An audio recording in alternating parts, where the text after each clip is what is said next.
Ladies and gentlemen, welcome to Season 2, Episode 1 of Lancer Recap. I'm your host, Jose Ramos Flores, as we get ready to bring you all the news regarding Longwood sports.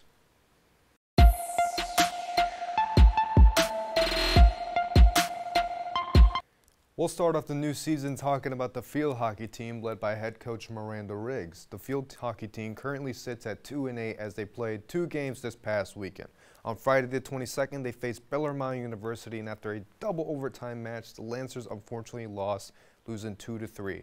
Ireland McDermott and Sidney Paul were able to score the goals for Longwood as Zoe Turney and Hunter Page Johnson assisted for both goals. Defensively, Santia McLaughlin was able to save 4 goals this game. Then on Sunday the 24th, Longwood had their toughest matchup going up against Liberty University, who was ranked 9th in the nation. After the first quarter, Longwood only trailed by 1 after the goal by Zoe Turney, but ultimately Liberty was able to end the game with a 6-point lead, winning 7-1. Now we'll take a look at some highlights courtesy of the ESPN Plus crew.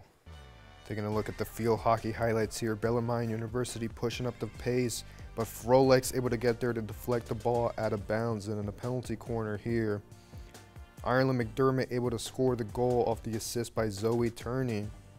Another penalty corner has the shot, the rebound by Hunter Page Johnson, and the assist to Sidney Paul.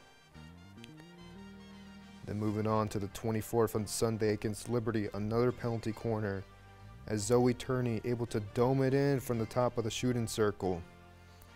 And then a wide view angle of a Santia McLaughlin save here. Next up for field hockey, they head to Athens, Ohio, where they'll take on Ohio University in an in-conference MAC matchup. They'll come back to Farmville to play Towson University and then staying in Virginia, but heading to Harrisonburg to take on the JMU Bulldogs. Here's hoping for some wins. Good luck, Lancers.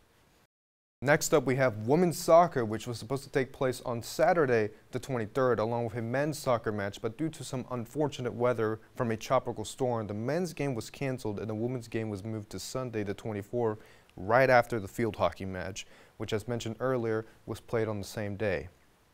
The Lancers, who are led by head coach Todd Dyer and currently sit at 2-6-2, took on Charleston Southern, the first of Big South's conference play, as they look to defend home field.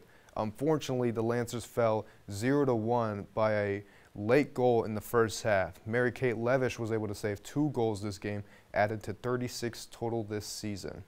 We'll now take a look at some highlights courtesy of ESPN Plus. Taking a look at the women's soccer highlights here, we have a nice dive-in save by Mary Kate Levish, a Charleston Southern, a long kick, but a very nice save by Mary Kate Levish. And to cap it off here, we have Charleston Southern pushing the pace, a nice little lob and a nice little catch for Mary Kate Levish. The women teams continues in Big South play for the remaining schedule as we take a look at their next 3 games. They start off heading a state under us to North Carolina as they look to face off Gardner-Webb. Then staying in the state, they'll take on UNC Asheville. Then to start off a 3-game homestand, they'll take on High Point University here in Farmville, Virginia. Good luck, Lancers. And that's been all the sports news I have for you this week. I've been your host, Jose Ramos Flores. This has been Lancer Recap, and I can't wait to see all your beautiful, lovely faces next week. Bye-bye.